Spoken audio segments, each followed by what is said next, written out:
Welcome back to Stitching with Samantha. I'm so happy you're here. Today we're going to be making these fall handprint crafts. My daughter loves to do these handprints with me and then I embroider over them. So let's go.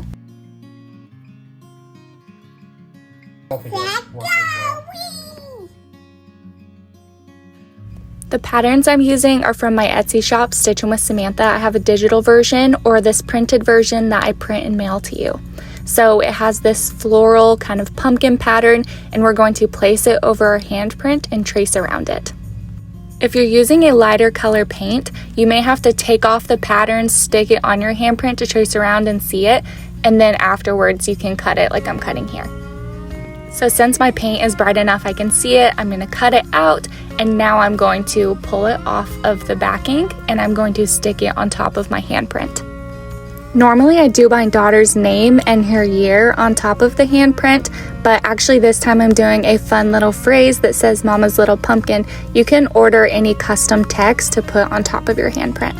Here you're going to see the DMC colors that I'm using for this project. I love this color scheme.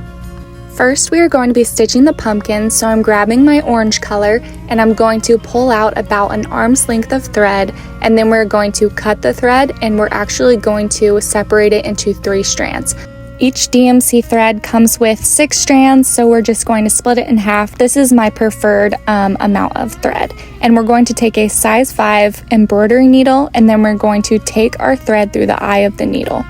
Then we're going to pull it so that it hangs down about 3/4 of the way, as you can see here.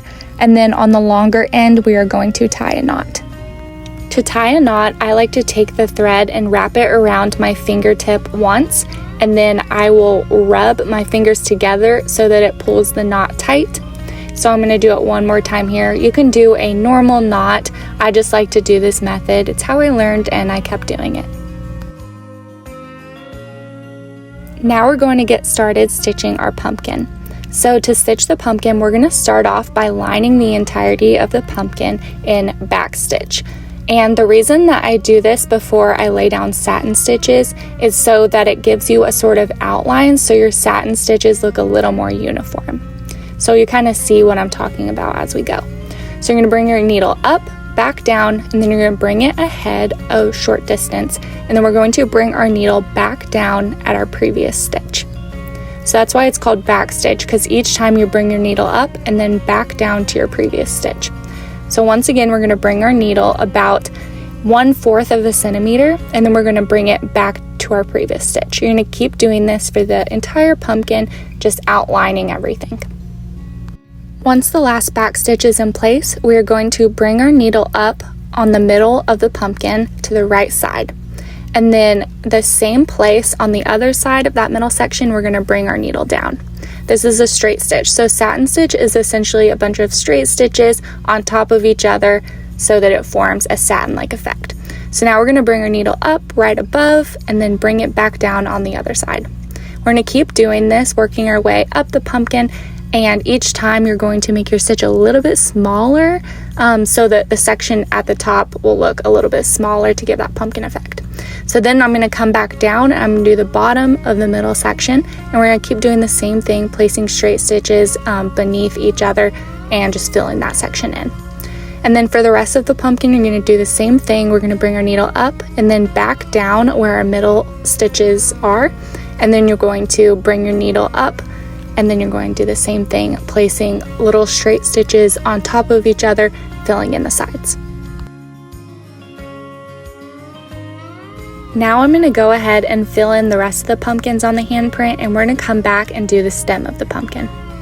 For the stem, I'm going to do the same thing. I'm going to do satin stitches, but they're going to be vertical. So I'm going to bring it up at the top of the stem and then back down at the bottom of the stem. And then after I pull my thread tight, I'm going to come up to the right of where my previous stitch started, bringing my needle up to the side of my other stitch and then back down at the bottom of the stem. And then you're just going to fill it in like so. Now we're going to move on to the large leaf in my design. So for this one, we're going to do back stitch for the stem first. So that's what we did on the pumpkin before the satin stitch. So you're going to bring your needle up, back down, and then after that we're going to skip forward a tiny bit, bring our needle up, and then bring it back down, and then we're going to do it one more time, and then we're going to do leaf stitch for our first leaf. For leaf stitch, we're going to bring our needle up at the very top point of the leaf, and then we're going to bring it down in the middle of the leaf. So we're going to do a straight stitch and pull it tight, and then we're going to bring our needle up at the top. I'm going to do the right side. You can do left or right side. We're going to bring your needle up right next to the point, just a tad lower, and then we're going to bring our needle down to the middle again, right below our previous stitch. You're going to pull it tight. Then we're going to do it again, going to the other side of the leaf. We're going to bring it up and then back down below our previous stitch. So you're going to repeat this each time, and that's leaf stitch. It looks really complicated, but it's really simple. So each time, bring your needle up and then back down lower than your previous stitch. And it's going to give this cool leaf effect. I'm going to walk you through this one more time. So on our next leaf, you're going to bring it up at the very top of the leaf, back down in the middle. And then after that, we're going to bring our needle up to one side. This time we'll do the left side. And then we're going to bring our needle back down beneath our previous stitch in the middle, and then fill it in. Now for our greenery, I'm going to do a whipped back stitch.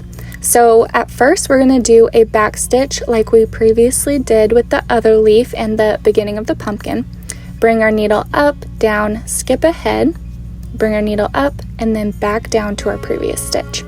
So you're going to line the entirety of the stem and back stitch. Then we're going to bring our needle up at the very top, and then we're going to snake our needle through each stitch. And if you go through the right side, continue each time going through the right side. If you do left side, keep going through the left side. But each time you're going to bring it through your back stitches, and it's going to have this really pretty kind of unique uniform look. And then at the end, we're going to bring our needle back down at the end. For leaves on the greenery, we're going to do a very simple straight stitch. Bring our needle up at the tip of the leaf and then back down in the middle next to our stem. And then we're going to repeat this. I'm going to do 2 straight stitches for each leaf just to give it a little bit of volume and kind of a full effect. So I'm going to bring it up and back down on top of our previous straight stitch. Then we're going to skip ahead and do this again, up, back down to the stem, do it twice for each leaf. I love how simple this leaf is, but it looks really pretty when finished. So now we're going to skip ahead to our other greenery, and we're going to do the same thing. We're going to do a whipped back stitch stem.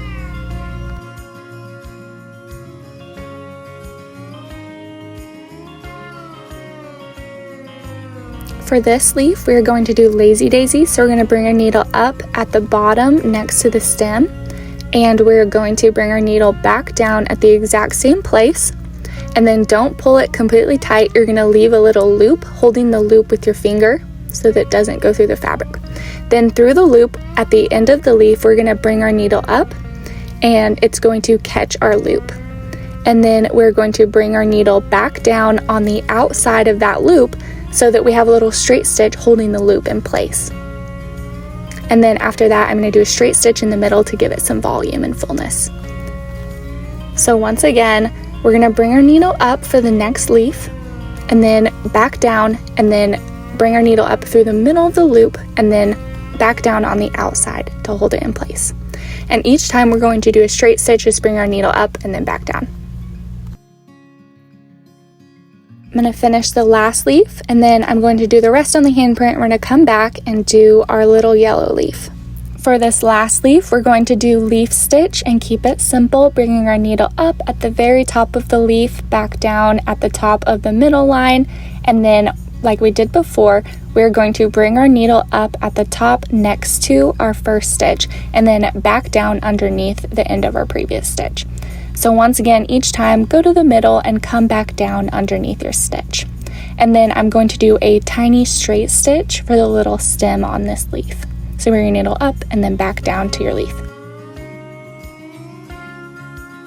Lastly, we're going to stitch the words on our pattern, and I only used 4 strands for that. So I'm going to separate 2 strands out of my 6, and then I'm going to use the 4 strands to do the words. So we're going to do back stitch for the words. So you're going to bring your needle up, back down, and then like we did before in other parts of our pattern, we're going to bring our needle up and then back down at the end of our previous stitch. So for the words, make sure that you are doing a uniform back stitch. Each stitch is the same distance each time because it's going to be very visible on the words since that's all we're doing and it's going to kind of stand out. So when we come to the end, we're going to bring our needle back down, and this is a short distance, so I'm going to go ahead and skip over to the A and continue my back stitches. A side note, if you've watched my other YouTube videos, I normally worry about the back more when it's clothing, but because I'm on an embroidery hoop and I've doubled up my fabric, you're not going to see anything from the front, and it's okay that the back is a little messy because it's just a hoop and it's going to stay taut with the hoop. Once you are done, we're going to tie off the back of our hoop, and then we're going to wash off the stabilizer. Washing off our stabilizer is a really important step, so we're going to soak it in running water for about 3 to 5 minutes, and you're going to work your fingers over the stitches, and a lot of the times stabilizer can get caught underneath the stitches and that can cause ink bleed or color bleed. So we're going to make sure that we rinse it for the full 3 to 5 minutes and just keep working your fingers over the stitching so that you're getting that stabilizer that's caught underneath your stitches. If you feel like you're still seeing ink discoloration, you can go ahead and use a little bit of mild dish soap and just kind of use it, rub it in, and rinse it off quickly, and you should be okay with your paint. Once your fabric is dry, we're going to now back our hoop. So I'm going to take this fun patterned fabric. I love doing this method, but if you don't want a patterned fabric and you want to see your stitching, that is totally okay. So now we're going to put on our hoop and we're going to tighten it. I like to use Beechwood hoops because you can actually tighten it with a screwdriver and it makes it really taut. So now we're going to thread our needle like normal and tie a knot at the end, and then we're going to bring our needle through the middle of the fabric inside the hoop to the outside, and we're going to do running stitch. So we're going to bring our needle down underneath the fabric, back on top, down, back on top, and then once we get there, we're going to pull our needle so that the thread is taut, and as you can see, it has this fun little running stitch effect. So we're going to keep doing this across the entire hoop, and then once we get to the end, I will show you how to tie it off. So we're going to pull our hoop tight as you can, and then we're going to bring our needle back through the inside of the fabric and we're going to pull it tight into a knot. I'm going to do this 2 to 3 times just so it's extra secure. As you can see, I'm bringing my needle through the fabric on the inside and then pulling it tight so that everything has a uniform look, and then we're going to tie 2 more knots and then we're going to cut it off. After that, you can enjoy your beautiful keepsake. I love this project so much. It's honestly such a special idea that I had for my daughter, and I love making them now, so I hope you enjoy.